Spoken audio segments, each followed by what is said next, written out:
We're now going to hear from Marcus Capone. And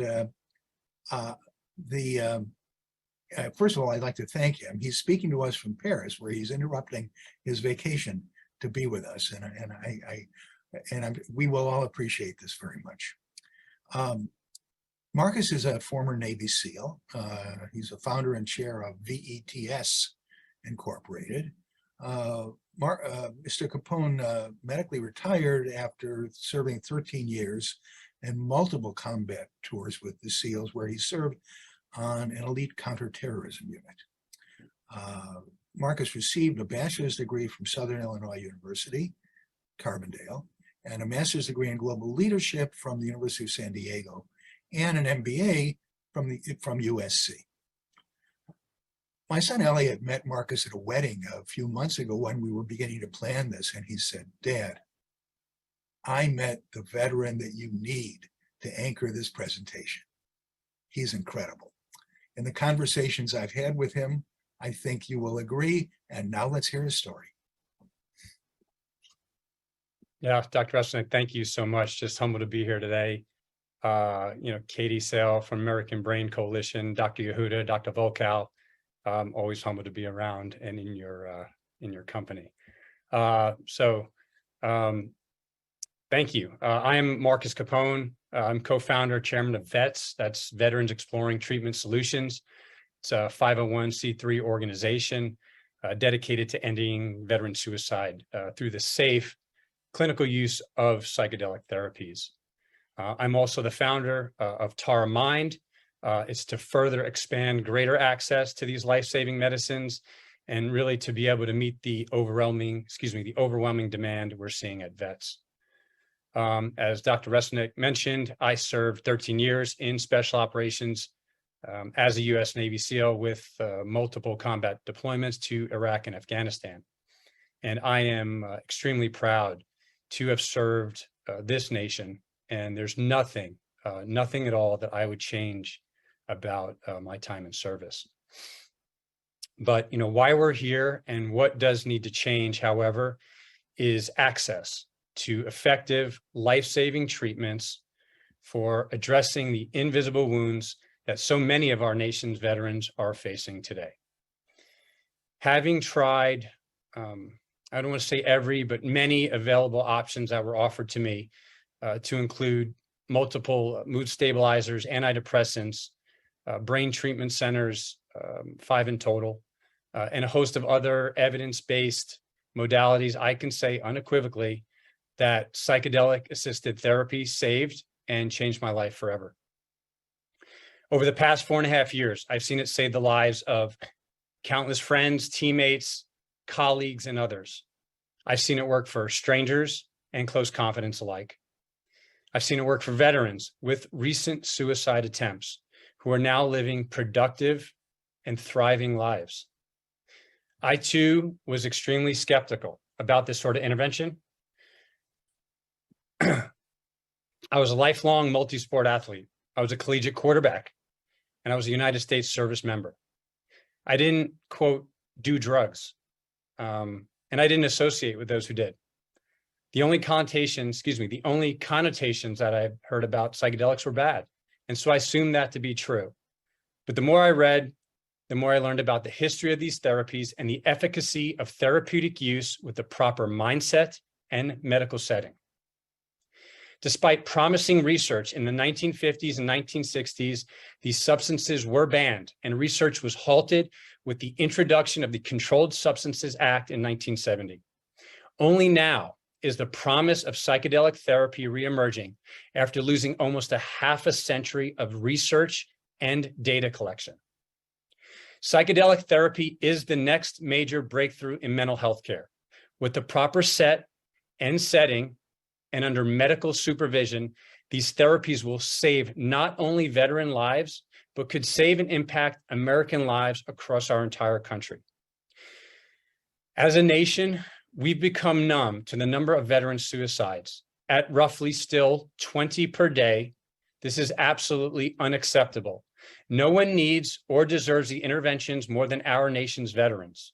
It is unacceptable that the generation of American soldiers that has carried the weight of 20 years of sustained combat, lost countless friends in battle, and survived the wars themselves, must return home to a new war they must fight alone, one which often ends in taking their own lives. As research continues to emerge, it is indisputable that these therapies are more effective than conventional treatments currently available. We are racing against a cruel and relentless clock as we lose almost 1 veteran per hour to suicide. We desperately need more research around psychedelic therapies, especially within the veteran population, as we are frequently excluded from current trials due to various comorbidities. My colleagues here will back that up. Research followed by legislative change will take years, if not decades, and during that time, we could lose over 100,000 more veterans to suicide. 100,000 lives, lineages, families, futures. Sons, daughters, fathers, mothers, brothers, sisters, and friends. In perspective, we lost just over 7,000 fighting the global war on terrorism since September 11th, 2001, and we have now lost over 30,000 to suicide during the same time period. The fallout from suicide is final and far-reaching. Veteran suicide is leaving a lasting stain on the fabric of our nation, and as a nation, we can do better for those who have served our country. We must do better. I consider myself to be living proof that psychedelic therapies are undeniably efficacious when delivered in the proper therapeutic setting. In fact, I was so compelled by their superiority that my wife and I founded an organization, VETS, Veterans Exploring Treatment Solutions, to assist other veterans who may be in need of this same intervention. What began with helping my friends and former teammates has now begun to reach around the globe, with veterans, officials, and organizations from other countries reaching out to us on a consistent basis. Veterans from across the United States and now the rest of the world are becoming interested in psychedelic therapies at a rapidly increasing rate. When pairing the trust that exists within the veteran community, a need that is so great, and the therapies that are so incredibly efficacious, it creates a demand that is nearly impossible to meet. At VETS, we receive hundreds of applications on a monthly basis from veterans who are desperate, many on the brink of suicide. And although we are closing in on helping 1,000 veterans to date, we will never be able to meet the incredible demand on the front lines of this battle. Only legislative change will accomplish this feat. As we work relentlessly at VETS to send our veterans abroad for access to these therapies, we must advocate stateside, right here, for access within the borders of our nation, the nation we so bravely chose to defend. Never has our nation asked from a generation of soldiers than that of the post-9/11 era. This group of individuals has selflessly answered the call time and time again, deploying forward for 20 consistent years of intense combat and operational tempo to return to a staggering lack of meaningful interventions within the United States. Let's step up now for the generation of soldiers who stepped up for this nation following the horrific attacks of 9/11. Let's see the science. Let's consider new things. Let's show them that we honor their service and we deeply care about their sacrifices.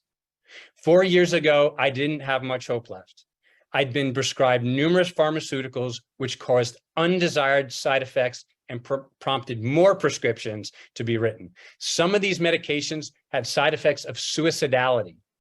Why are we fighting veteran suicide with medications linked to suicide? Today, I'm living a happy and productive life. I'm reconnected to my family, and I'm excited for the future. I take 0 prescription medicines, none. I found purpose again in our work at VETS as we make massive strides in changing veteran healthcare. I attribute this entire turnaround to psychedelic therapy. My treatment outside the borders of the US in a country where it was legal. And that happened on Veterans Day, ironically in 2017. On behalf of all veterans who may be running out of hope and running out of time, I invite you to assess the research, speak with the researchers and clinicians, listen to the stories, and take a chance in leading the way for change. Please join us on the front lines of this new battle, a battle that can be won, a battle that is not red or is not blue, one that doesn't have a side of the aisle, a battle that might actually bring a sliver of hope to our nation.